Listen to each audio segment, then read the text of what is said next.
Bientôt, les élections des gouverneurs de province, bientôt, on va choisir, notamment au Kasaï, quel gouverneur pour cette grande province du Kasaï oriental qui aujourd'hui est au pouvoir via son fils, Félix Antoine Tshisekedi. Kasaï oriental, c'est le berceau de l'IDPS, naturellement. Tshisekedi, père, vient de là. Les Makanda, les Ngalula, tous ces...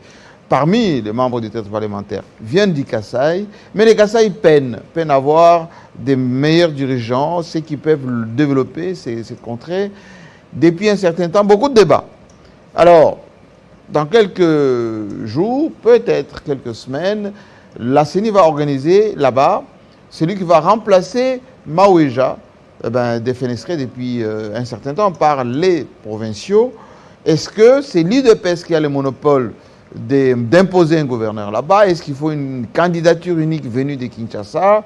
Est-ce qu'il peut y avoir encore l'élite au niveau du Kasaï pour sauver cette province? Pourquoi toujours pleurer alors que ces Kasaïens peuvent développer chez eux? Alors nous avons invité un de fils du Kasaï, qui n'est pas de l'IDPS formellement parlant, parce que tout le monde est passé par là, Trésor Mpumbu Mukadi. Bienvenue. Merci, JMK. Alors, vous êtes candidat gouverneur au Kasaï oriental, vous êtes président de l'ASBL l'unité de 26 provinces, vous avez été avocat, vous êtes diplomate aujourd'hui au niveau des affaires étrangères, vous êtes un acteur politique. Qu'est-ce qui vous pousse à vous jeter dans la mare au Kasaï pour devenir gouverneur? Vous êtes si jeune, plutôt bon diplomate, ancien ou toujours député mais en disponibilité. Pourquoi voulez vous frotter à ces débats au niveau du Kasaï pour devenir gouverneur? Premièrement, je commence par vous dire merci. C'est pour moi un honneur. Et il faudrait dire qu'au niveau de la presse, vous n'êtes pas le moindre. Et je vais essayer de m'exercer pour être à la hauteur. Le monde vous suit. Exact. Les Kasaï en premier. Exactement. Oui. J'essaierai. On va s'exercer. Mais du coup, je dois vous dire que ce qui nous motive, premièrement, c'est l'amour que nous avons pour notre province, pour notre peuple. Je suis un natif de Mbujimaï. J'ai eu la chance de voir le Mbujimaï de mon enfance et le Kasaï oriental aussi. Et il est vrai que j'ai grandi un peu à Kinshasa, mais quand j'y retourne, ce n'est pas le Kasaï oriental que j'ai connu. La situation dans laquelle se trouve ma province m'interpelle. D'abord, vous m'avez présenté comme avocat, je vous dis que parce que j'ai toujours eu le Kasaï oriental dans mon cœur, je suis retourné, je suis avocat près la cour d'appel de Mbujimaï. Ah oui. Exactement, j'y suis retourné parce que je pensais justement que je dois servir au Kasaï oriental. Et cette situation m'a tellement préoccupé et sur base d'une analyse froide, je pense être la carte idoine pour ces circonstances. Alors, d'abord, on doit faire connaissance avec vous. Vous avez mis en place une association qui s'appelle Unité des 26 provinces. Vous pensez qu'il y a un problème entre les 26 provinces, entre les 145 territoires, entre les Congolais eux-mêmes, pour que vous preniez l'unité nationale? Merci beaucoup pour cette question. Ce que je dois vous dire d'abord, c'est que lorsqu'on parle de l'unité nationale, on ne suppose pas qu'il y a a priori un problème. L'unité nationale telle que nous l'abordions, j'ai eu la chance, un peu comme vous, de faire quelques pays du monde. Je vous donnerai l'exemple, par exemple, d'un Américain. S'il part à Walmart, à New York, je pense que c'est lui de Washington, de Dallas, c'est presque le même design, c'est presque uniforme, le même prix même, je dirais. Donc pour nous, lorsque nous abordons l'unité nationale, on ne voit pas que l'aspect tribalisme et autres. Et d'ailleurs, même nous disons toujours que le Congolais, au fond, n'est pas tribal parce que nous, quand nous nous fréquentions, nous ne demandons même pas, avant d'être mon ami, vous êtes de quelle province? Mais l'unité nationale, lorsque nous l'abordons, c'est beaucoup plus en termes d'uniformité de droits et de devoirs. Nous disons que le Congolais de Kasumbalesa doit avoir le même standing que le Congolais, je ne sais pas, de Kipushi, de Mweneditu, et ça ne peut se régler qu'à travers une bonne gouvernance. Et c'est ce que nous faisons. et nous abordons l'unité nationale dans un sens plus large. De la diversité. Exact. Alors, je préfère qu'on regarde un reportage qui est fait sur vous. Et puis, derrière, beaucoup de questions.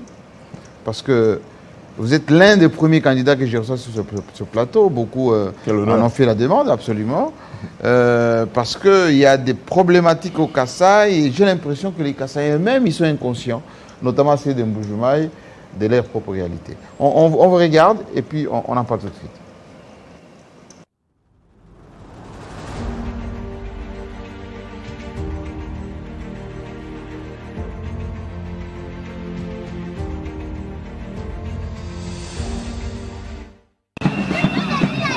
Après avoir longuement réfléchi sur l'avenir politique, économique et social de la province du Kasaï oriental, Trésor Pumbou s'est décidé vendredi à confirmer sa candidature aux élections comme gouverneur du Kasaï oriental.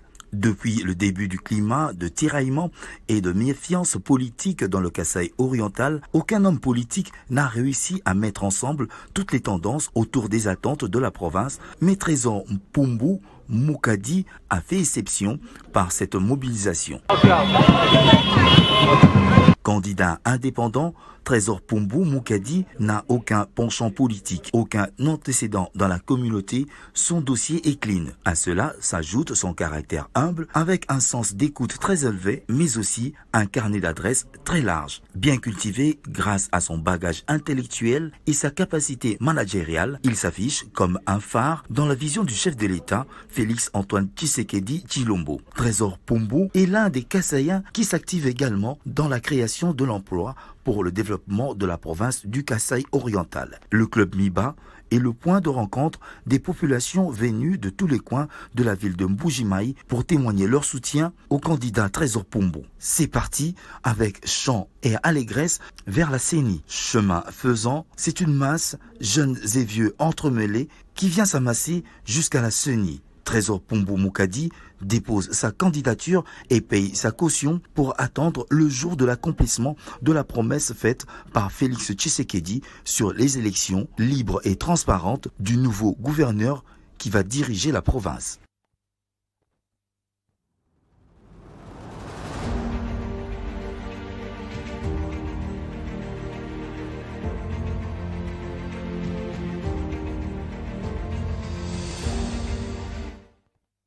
Ces images qu'on est en train de suivre, c'est un montage ou c'est vraiment le peuple de Mbuji-Mayi qui était aux côtés de vous quand on sait que c'est le fief naturel de l'UDPS, qu'est-ce que vous avez fait pour qu'il y ait autant de monde?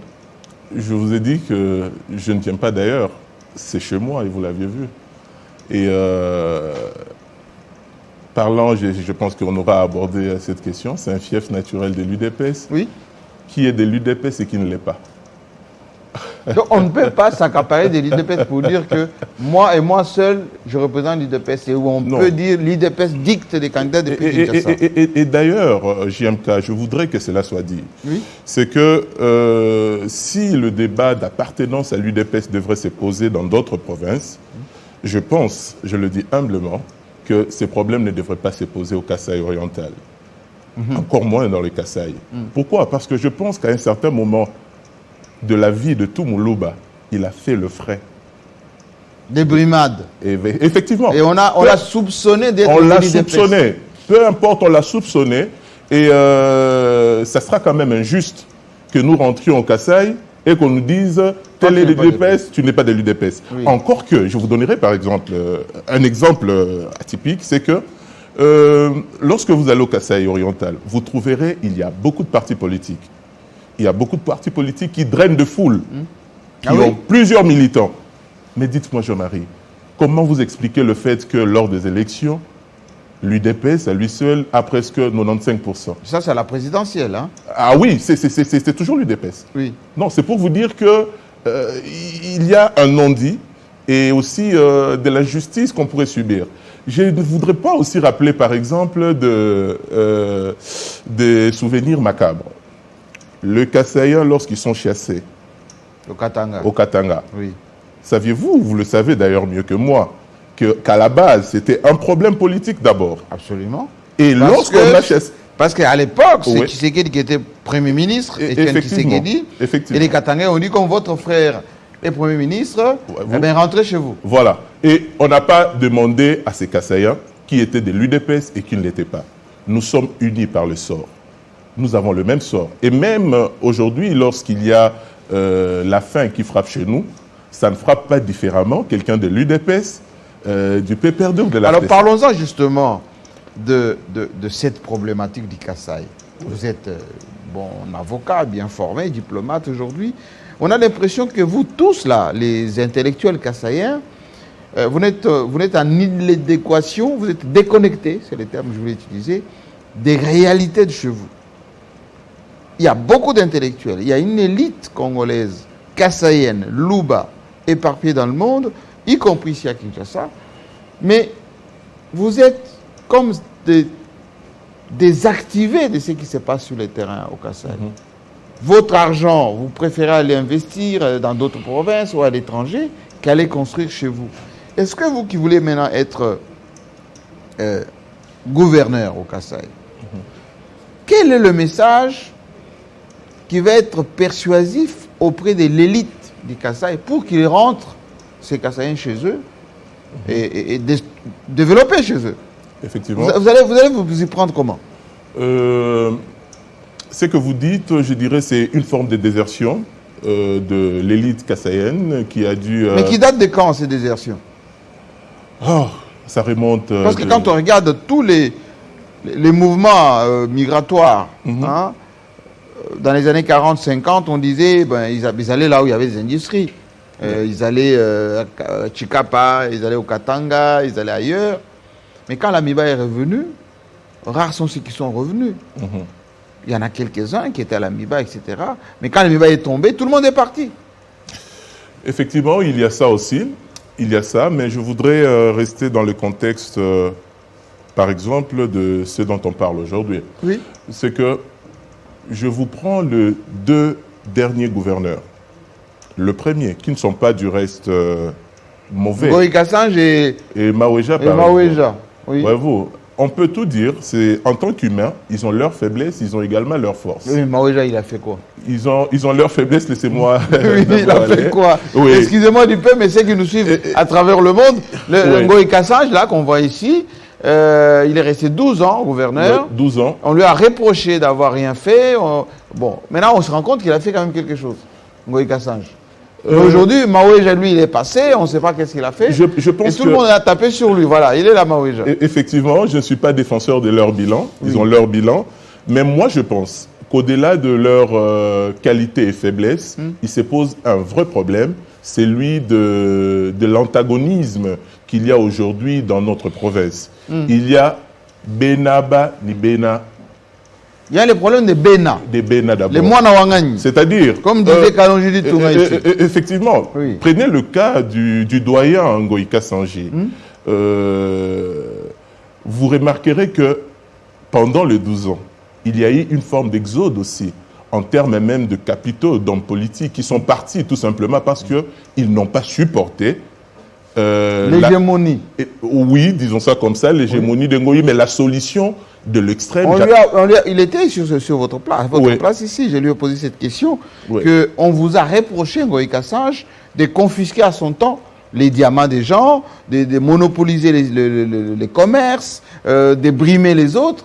Bon, il s'est justifié, il dit non, il n'a pas rien fait tout ça, les gens m'ont diabolisé. Effectivement, c'est à lui de donner des justifications. Oui. Mais moi, je voudrais ici aborder la question dans le sens où il n'y a pas eu une certaine unité pour aller de l'avant.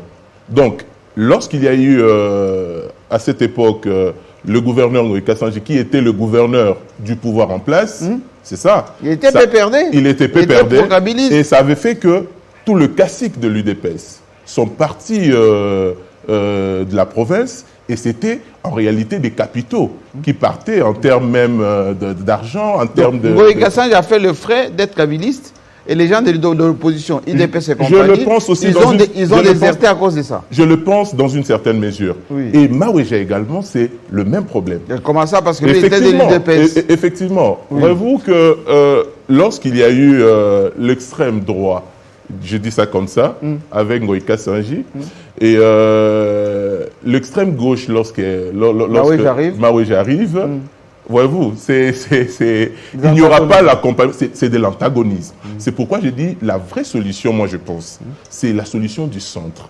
Il faudrait aujourd'hui que les Kassaïens comprennent, que nos députés provinciaux comprennent que nous avons besoin de fédérer toutes les forces autour du chef de l'État. Parce que, pensez-vous, un gouverneur qui doit avoir un Goïka Sanji sur son dos, qu'est-ce qu'il peut faire?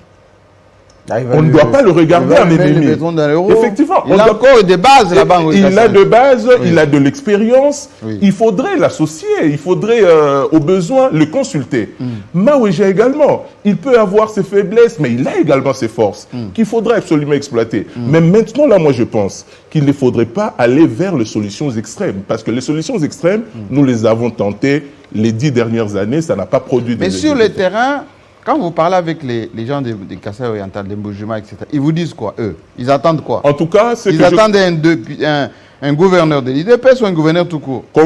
Contrairement à ce qui s'est dit, vous avez vu vous-même la mobilisation et moi-même, j'étais surpris. Un peu comme vous, lorsque je vois cette foule, j'ai dit, tiens, on m'avait dit que je ne pouvais pas faire ça ici chez nous.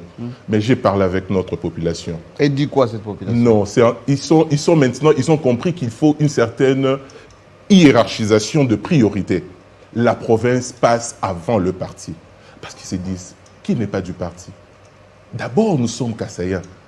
Est-ce qu'on doit faire passer les intérêts des partis, des individus, avant l'intérêt de la province? Alors, je vais vous choquer un tout petit peu. Est-ce que les Kassaïens sont moins intelligents que les gens de l'Est, les gens de Kivu, les gens de Maniema, les gens de Kisangani? Pourquoi chez eux, vous allez à Goma, c'est propre, c'est développé, alors que quand vous allez chez vous, c'est l'enfer. Il y a un début pour toute chose. C'est quoi un problème? Qu'est-ce qui se passe dans la tête des Kassaïens? Le problème, justement, c'est celui-là. C'est de s'attaquer au... C'est un manque d'amour, c'est un manque d'intérêt? Non, les Kassaïens ont beaucoup d'amour pour leur pays. Mais il faudrait tout simplement instaurer un leadership qui permettra à ce que nous puissions regarder dans la bonne direction et avancer ensemble.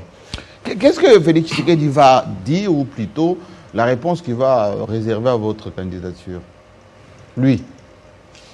D'abord, en tant que démocrate, moi je l'ai suivi personnellement lors de son passage à Kananga. Il l'a dit expressis verbis. Il a demandé à la population, parce que la population, c'est la population qui est en fait le souverain primaire. Il leur a demandé de faire pression à leurs députés pour qu'ils choisissent le gouverneur qu'il faut. Alors, lui, en soi, en tant que chef, il donne sa grande vision. Et je pense que pour le Kasaï oriental, tout comme pour d'autres provinces, il n'a pas besoin d'un membre de parti politique. Il n'a pas besoin de faire du clientélisme. Ce qu'il veut... Vous pensez qu'il va vous adouber, Tshisekedi, lorsque vous n'êtes pas de l'IDPS? Mais il y aura, je pense que le chef est mieux informé que quiconque. Il aura sur sa table toutes les candidatures. Et il y a de ces candidatures, dès par déjà la genèse, vous voyez que ça présage déjà des conflits. On risque de passer en réalité le 2 ans ou une année qui reste dans des conflits inutiles, et il y a risque que le bilan du chef, au niveau surtout du Kasaï oriental, ne soit pas... Qu'est-ce qui peut militer pour vous au Kasaï aujourd'hui?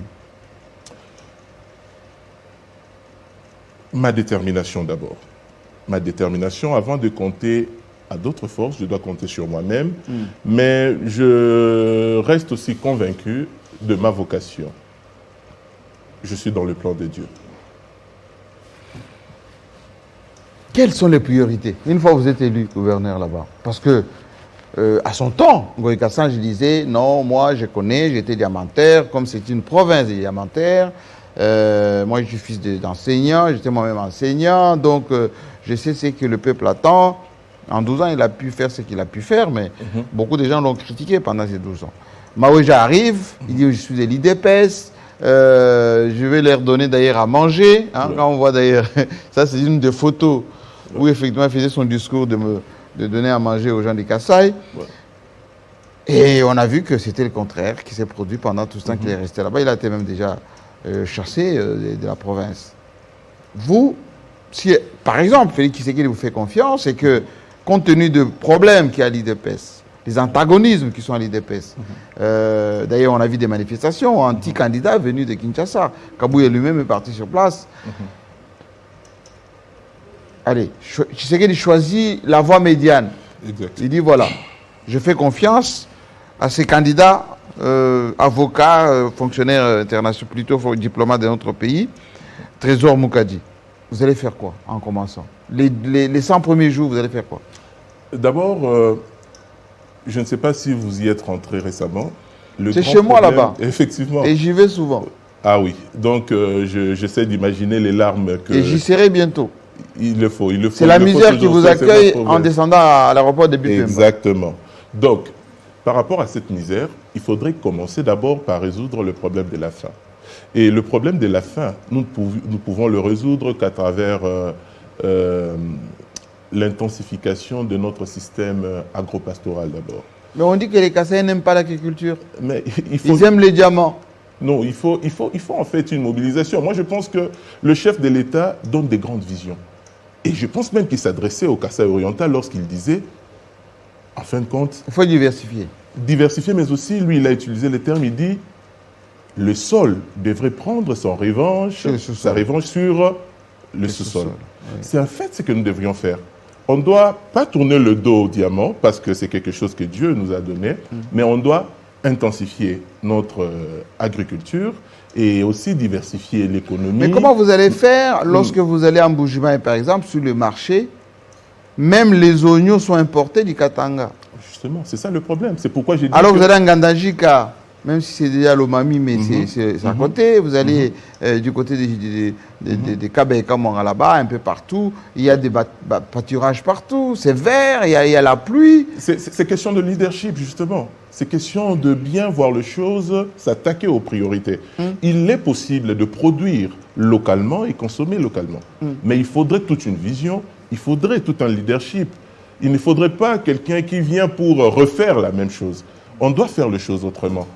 On était tous tournés vers le diamant. On a compris que le diamant a ses limites et qu'il faudrait absolument diversifier notre économie. Et c'est ce qu'on va tenter de faire une fois. Mais quand on dit Trésor Mpumbou, que l'ennemi du Kassaïen, c'est le Kassaïen lui-même. Le Kassaïen n'aime pas son propre frère. Vous, en partant en Bujumaï, on a vu des jeunes qui vous ont accompagné en allant déposer votre candidature. Est-ce que vous sentez cet amour du terroir? Est-ce que, quand on voit tous ces jeunes gens avec des banderoles en train de scander... Ah, ça c'est à Kinshasa, ça. Ça, ce sont des activités U26 Kinshasa. Oui, ça c'est vous, ça. Oui, ça c'est Kinshasa, U26 Kinshasa. Oui. Donc vous avez à la fois des activités ici à Kinshasa et à l'intérieur dans toutes les provinces. C'est unité de 26 voilà. provinces. Revenons d'abord au Kasaï, parce que vous êtes gouverneur au Kasaï. Est-ce que cet amour dont on parle qui fait déficit chez vous les Kassaïens, vous allez l'activer comment? D'abord, vous aviez posé cette anecdote, moi je pense que c'est général parce qu'on parle de l'homme. Oui, l'ennemi du Kassaïen, c'est le Kassaïen lui-même. L'ennemi de l'homme, c'est l'homme lui-même. Oui, parce que l'autre, je vais vous laisser continuer. Oui. Quand j'avais reçu ici Père Sonam Kalonji Dutunga, il avait dit chez nous, il y a toujours cette question, dès qu'on voit quelqu'un arriver, c'est le fils de qui? C'est le fils de qui? Il vient d'où? Alors que les autres... Oui. comptent sur leurs propres ressortissants pour développer leur terroir. Comment vous allez activer? C'est ça ma question. Comment vous allez l'activer? C'est par les meetings, des discours, des réunions avec les chefs coutumiers? Vous allez faire comment? Non, toutes choses restant égales par ailleurs, moi je pense que ces problèmes sont d'ordre général. C'est un peu partout. Seulement, il faudrait oser. Il faudrait avoir cette capacité d'abord de fédérer. Voyez-vous, c'est pourquoi je vous dis, et je le répète, la solution du centre, la solution médiane, c'est ça la meilleure solution. C'est vous les centres? Effectivement. Parce que voyez-vous, quelqu'un comme moi, je n'aurais pas du mal à me rapprocher de l'ancien gouverneur Maweja ou du doyen Goïka Sanji, avec le sénateur Ogi Lunga. Ils voient en moi, surtout, et puis aujourd'hui, je peux encore brandir cette qualité de jeunesse. Ils voient en moi leur fils. Voyez-vous? Et je pense que c'est ça la meilleure des solutions. qui permettra à ce qu'on puisse d'abord fédérer toutes ces forces. Donc, je pense qu'il faut tout simplement oser et avoir ce cœur prédisposé à... Alors, mais de quoi le Kasaï a besoin financièrement aujourd'hui? On a parlé que pour avoir l'argent du Kasaï, il faut relancer la MIBA. Est-ce que vous pensez que la priorité, c'est la MIBA ou la priorité, c'est une production autre que MIBA? Oui, il y a une nouvelle culture fiscale qu'il faudrait absolument installer au niveau du Kasaï oriental. Fiscale? Exactement. Les gens qui nous produisent, ils vont payer quel impôt? Non, il y a toujours moyen d'encadrer. Et surtout que l'impôt a un caractère obligatoire. Mais il faudrait toute une campagne de vulgarisation pour d'abord expliquer à notre population le bien fondé de l'impôt et aussi par une gestion saine de une bonne gouvernance, on pourrait en fait persuader la population qui verra à travers le paiement de l'impôt le changement qui s'opère, il sera motivé. Donc, tout ce que nous disons, c'est qu'il faudrait absolument tenter d'innover. On ne doit pas rester dans le statu quo. Parce que j'y suis allé souvent, on est en voie de perdre espoir alors qu'il ne faut pas. Nous avons des atouts considérables. Oui, mais quand on voit les jeunes gens en train de partir... effectivement, parce que... Malgré que l'IDP soit au pouvoir, l'exode vers les Katanga continue. Exactement, c'est ce qu'il faudrait stopper en créant les conditions qui permettent en fait à nos jeunes de rester, d'avoir cette envie-là par exemple de travailler. Vous dites que les jeunes sont en train de partir, c'est tout à fait naturel lorsqu'il n'y a pas d'emploi. Mais si l'élite, vous ne créez pas de l'assurance sur place, ces enfants cherchent à aller survivre ailleurs. Justement, c'est cette impulsion-là que nous voulons aller donner sur place. Et moi, je ne suis comme un mandataire en fait de la jeunesse kassaïenne parce que je me dis, halte, il faut que ça stoppe, ça doit changer. Et on doit voir... si les gens vous posent la question, qui est derrière vous? Jésus-Christ. Oh. Ça c'est philosophique. Ça c'est philosophique. Vous venez pour déranger qui? C'est ça la question. Personne, mais je pense tout simplement que je suis un peu courageux tout simplement. Je me dis, en tant qu'homme de conviction, je dois me lancer. Savez-vous que si vous essayez vous-même de voir les choses telles que ça se présente en face, les réalités, avant même que je ne me lance, on me disait, en tant que jeune, pourquoi tu dois prendre tes 10 000 $, à les donner comme caution, alors que tu pouvais peut-être te taper une petite parcelle, je ne sais moi où. Non, je dis... Régler les problèmes des gens, c'est plus important que la parcelle. Effectivement. Et vous le comprenez très bien. Parce que moi, le plus important, c'est que j'ai fait une analyse froide. Je pense que les solutions extrêmes ne marcheront pas. Ça, je le dis, et ça ne va pas marcher. La solution qu'il faut, c'est la solution du milieu. Parce que moi-même, je suis convaincu, je dois faire le premier pas. C'est comme ça que je vais d'abord avec ma propre conviction. Les soutiens viendront après. Ce que je suis en train de faire à travers ces plateaux, c'est un plaidoyer pour dire à ceux qui sont supposés soutenir qu'il est temps. Je pense que... Quel message vous avez correctement à l'intention des députés qui sont là-bas? On sait que c'est RT qui est majoritaire et plus un peu d'IDPS. Qu'est-ce qui va les convaincre? Vous avez commencé les contacts avec les uns et les autres? Parce que RT, avec ce qui s'est passé avec Maouéja, par exemple, la collaboration avec IDP sera compliquée. Hein? D'abord, je voudrais ne pas aborder la question en termes de regroupement politique. Ce que je suis en train de dire, je m'adresse aux députés en tant que... Élus, mais aussi... Mais ils ont des obédiences. Oui, ils ont des obédiences. Mais à un certain moment, vous savez, je me rappelle encore d'une phrase de Léon Kengo Adondo qui disait « On ne doit pas faire la politique tous les jours. » L'hyperpolitisation a tué notre province. Parce que s'il fallait rester toujours dans les carcans des appartenances politiques, nous connaissons des épisodes Kabaya Matungulu, Moulomba, tout récemment Yves Mwamba, Maouéja. Donc, ce ne sont pas en fait le parti politique qui vont résoudre le problème en soi. Est-ce que cette culture-là des discussions pour discussion, c'est terminé déjà au Kasaï? Parce qu'on sait que les Kassaïs adorent la politique. Ils Oui, adorent le débat. Ils adorent ils la politique. adorent la Mais critique. Ils adorent. Nous sommes au stade où il faudrait absolument capitaliser le temps que le chef de l'État est au sommet de l'État pour reconstruire notre province. Parce que là, on est en train de perdre du temps. Le 3 ans s'est écroulé sans rien faire. On doit essayer de se fédérer, s'unir autour du chef de l'État, mettre de côté nos divergences pour voir comment, si avant, à supposer si avant, je le dis entre guillemets, il y avait une certaine volonté politique qui empêchait le développement du Kasaï oriental. Pouvons-nous dire qu'aujourd'hui, la même volonté politique est toujours là pour stopper le Kasaï oriental? Je ne pense pas. Donc le problème reste le problème de l'unité. Les Kasaïens doivent comprendre qu'on doit s'unir, surtout profiter. Ce n'est pas au chef de l'État. Demander au chef de l'État d'aller faire pour le Kasaï, ça serait comme détruire toute une forêt pour faire une boîte d'allumettes. Il est trop grand pour le Kasaï. Le chef de l'État est trop grand pour un parti politique. Il doit sortir de ces carcans-là. Et nous, on doit profiter. Lui, de loin, un gouverneur qui pourra rassembler, fédérer, et puis reconstruisons ensemble cette province. Quelles sont les forces du Kasaï pour qu'il se développe assez rapidement? Je parle du Kasaï oriental. Oui. Quelles sont ses forces, ses atouts? Ces atouts, c'est d'abord en termes de l'homme, La jeunesse. la jeunesse. Le Kasaï oriental a un peuple extraordinaire en termes de compétences, en termes d'intelligence. Je suis en contact avec notre jeunesse parce que justement, au Kasaï, j'y vais souvent avec le projet Tufaulu Pamoja. On n'a pas eu à en parler ici. Qu'est-ce que c'est? Tufaulu Pamoja, ça veut dire réussir ensemble. C'est un projet financé par l'ambassade de Suède à travers CAFOD, la Caritas des pays d'Angleterre.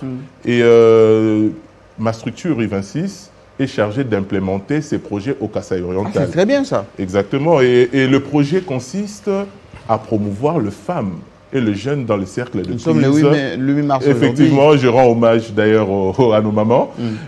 Donc, le projet consiste à promouvoir le femme et le jeune dans le cercle de prise de décision. Et c'est ce que nous faisons depuis un temps au Kasaï. Parce qu'il est vrai qu'il faudrait promouvoir le jeune, mais il faut aussi mettre l'accent sur la qualité. C'est comme ça qu'il y a aussi des associations de jeunes que nous encadrons à travers des formations, de renforcement de capacités, toutes ces choses que nous réalisons au Kasaï oriental. Alors, dites-moi, M. Moukadi, aujourd'hui, si l'IDPS fait le forcing pour imposer un gouverneur là-bas, ça va vous décourager d'apporter quelque chose à la province, ou vous allez collaborer avec l'IDPS? Si l'IDPS vous pose la condition, si vous voulez être candidat, prenez d'abord les habits de l'IDPS pour qu'on puisse vous adouber. Je suis dans mes premiers pas en politique et je ne voudrais pas avoir des positions coulées en forme de béton. Même si Fachi reste béton. Oui, béton. Béton, donc, écoutez, moi je pense qu'il n'y a pas lieu de faire du forcing et il n'y a pas lieu de se décourager au cas où cela a été fait. Rien ne peut m'enlever cette soif de voir ma province aller de l'avant. Vous êtes convaincu que si jamais vous êtes gouverneur, ça va changer quelque chose? En tout cas, on va faire un pas. Je suis plus que convaincu. On fera un pas. Alors, vous êtes jeune. Est-ce que vous sentez la même volonté chez les jeunes du Kasaï oriental de changer quelque chose chez eux? Ou bien ils se débrouillent ailleurs, ici à Kinshasa, partout? Non, ils sont très déterminés. J'ai eu l'occasion de rencontrer parce que je Mais on ne voit pas même sur Internet la cause du Kasaï qui est défendue, hein, dans les groupes. Non, ils le font. Peut-être ce n'est pas encore assez audible, mais ils le font. J'ai eu la chance de rencontrer le jeune Kasaïa ici, j'ai rencontré nos frères Wewa ici, et un peu partout où je passe. Ils disent quoi? Mais non, ils ont besoin de rentrer chez eux aussi. Ils ont besoin de rentrer chez eux. Mais il manque un leader. Effectivement. Ils ont besoin parce que justement, ils disent que ce sont les conditions qui peuvent permettre que l'on soit, qu'on ait cette envie-là de rester chez soi. Oui. Parce que si les conditions ne sont pas réunies, c'est tout à fait naturel d'aller chercher le bonheur ailleurs. Mais l'idéal serait de retourner chez nous. Alors, pour retourner chez nous, il faudrait un nouveau leadership qui pourra créer les conditions qui permettront à ce que nos frères reviennent, mais les autres provinces aussi, qu'ils aient envie justement de venir Mais est-ce que visiter. si on vous rester élit au Kasaï gouverneur oriental. au Kasaï, vous allez associer à votre gouvernement quel type de majorité? Qu'est-ce que vous allez avoir comme partenaire? Parce que vous serez élu indépendant. Oui. D'abord, c'est une très bonne question. Moi, je pense à l'inclusivité. C'est-à-dire, Vous allez fédérer. il faut fédérer. Absolument. Je vous ai dit tantôt, on n'a pas besoin d'avoir Des antagonismes inutiles. inutile. Il y a des guerres fratricides qui n'ont pas profité à notre province. Il faut utiliser tout ce que nous avons comme ressources. Absolument. Il faut utiliser tout ce que nous avons comme ressources et je pense que ça sera la meilleure des solutions. Qu'est-ce que vous pensez de certains députés qui se font corrompre pour parfois voter des gouverneurs qui n'ont pas qualité, qui n'ont pas de programme, qui n'ont pas d'ambition pour les provinces? D'abord, ce sont des tares que vous évoquez et on ne peut que condamner ce genre de comportement parce qu'en soi, la corruption n'est pas une bonne chose. Et un député investi de ce pouvoir-là par le peuple devrait comprendre que son vote doit tenir en compte les réalités, les aspirations profondes aussi du peuple. Et ça, j'ai dit que ce n'est pas à encourager, mais dans l'entretemps, je voudrais quand même aussi décrier ou soit dénoncer une situation qui m'écoeure en termes d'information. Laquelle?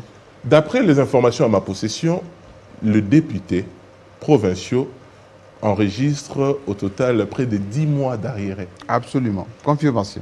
Voilà. Oui. Donc vous comprenez, dans de telles conditions, ça rend les choses Donc un vous peu allez compliquées. militer d'abord que Un les peu députés compliqué. soient mieux traités, qu'on leur Il le paie faut. leur salaire. Il le faut. Il faut mettre le député dans les conditions qui conviennent. Le mettre en fait à l'abri de ces pratiques que nous sommes en train de décrire et dénoncer ici. Oui. Est-ce que vous allez, une fois élu, faire tandem avec le président de l'Assemblée provinciale? Parce qu'on a vu en son temps que le président de l'Assemblée provinciale du Kasaï oriental était presque dans la poche de Ngoï Kassange parce qu'il n'y avait jamais eu de motion, pour ne pas dire des saisines de cette assemblée contre Ngoï Kassange. On l'a vu au Katanga entre Moïse Katumbi et Kunyo Kumanza. On l'a vu ici à Kinshasa avec André Kimbuta et Tingui. Vous allez faire quoi? Chacun reste à sa place, séparation de pouvoir? Vous allez dire, je le mets dans la poche parce que il c'est est moi qui vrai paye. qu'il y a séparation de pouvoir en termes de législatif et exécutif, mais en réalité, dans la gestion, il y a ce que j'appellerais collaboration.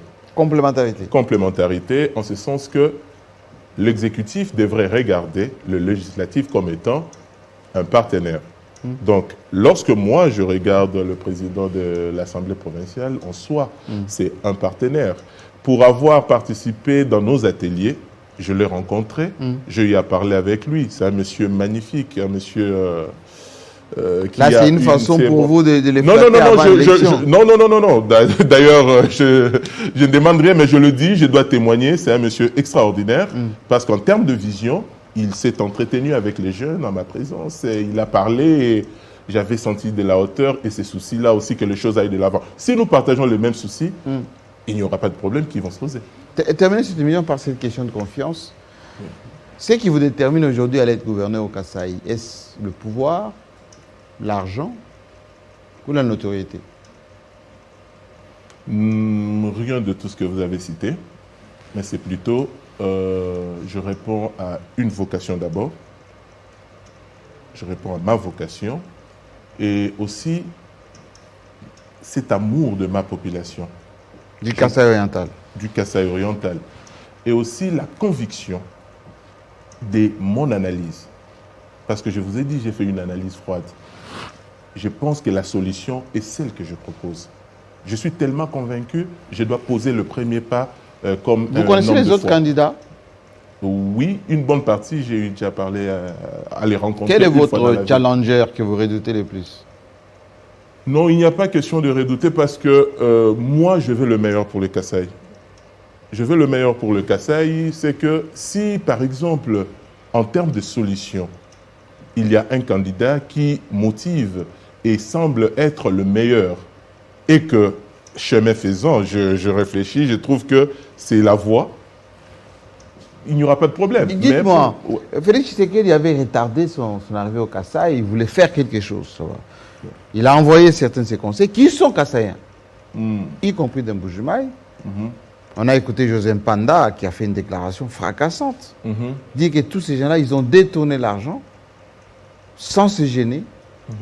Est-ce que ça va vous être différent quand vous allez être gouverneur, ne pas renvoyer l'argent qui casse ici au ministère de l'Intérieur ou entretenir la famille politique, non, vos mentors? Ce sont des pratiques qui devront absolument prendre fin.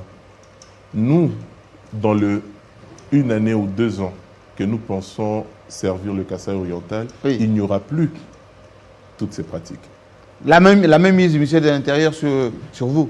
Non, je suis quelqu'un de caractère et je fais les choses sur base de mes convictions. On va faire les choses autrement. Dans l'ordre aujourd'hui, qu'est-ce qu'il vous reste à faire? Vous avez convaincu, vous pensez, les gens du Kasaï pour non, écoutez, que ces élus jettent l'air dévolu sur vous? En soi, la politique évolue tout le jour. C'est chaque jour un événement et ça influence toutes les choses. Et il y a eu ces reports que je n'ai pas beaucoup appréciés aussi de la CENI parce que ces reports a été fait quand même in tempo resuspecto. Cavalièrement. Oui, parce que le jour de la clôture, le jour prévu pour la clôture de la candidature, le 23, vous annoncez le report d'1 mois avec la réouverture du bureau. Je n'ai pas trouvé ça quand même très correct, mais il y a un moment prévu pour la campagne. C'est ces moments-là que nous serions solennellement en face des députés pour leur parler et faire notre campagne. Question de confiance, on va se quitter. Qui finance votre élection? Ah, ça c'est une très bonne question. C'est parmi les challenges qui s'imposent aux jeunes. C'est pourquoi j'appelle les jeunes à ne pas regarder le moyen ou soit le financement comme étant un obstacle. Non, le financement n'est pas un obstacle, nous avons eu à les démontrer. Je ne sais pas pourquoi on ne nous a pas montré ces images. Effectivement, notre argent provient de tous ceux qui comprennent ce que nous faisons. On a organisé une soirée ici à Kinshasa, des fundraising, et qui est en train de continuer. Ça, en fait, tu vois, ce sont des concepts qu'on essaie d'oser.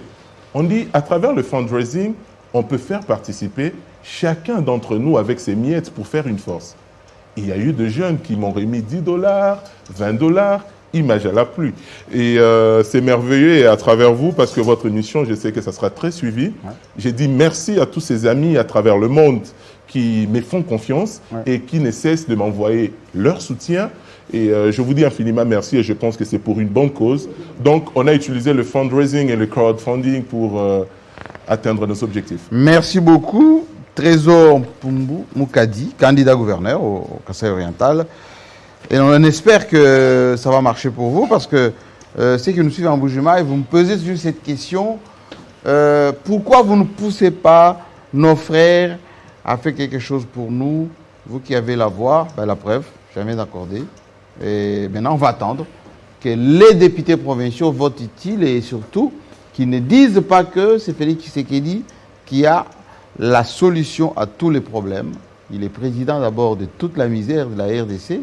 Si vous ajoutez la vôtre, eh ben, il faut commencer par la régler, comme les gens de l'Est le font ou les gens du Katanga. Tout à fait. À très bientôt. Merci, JMK.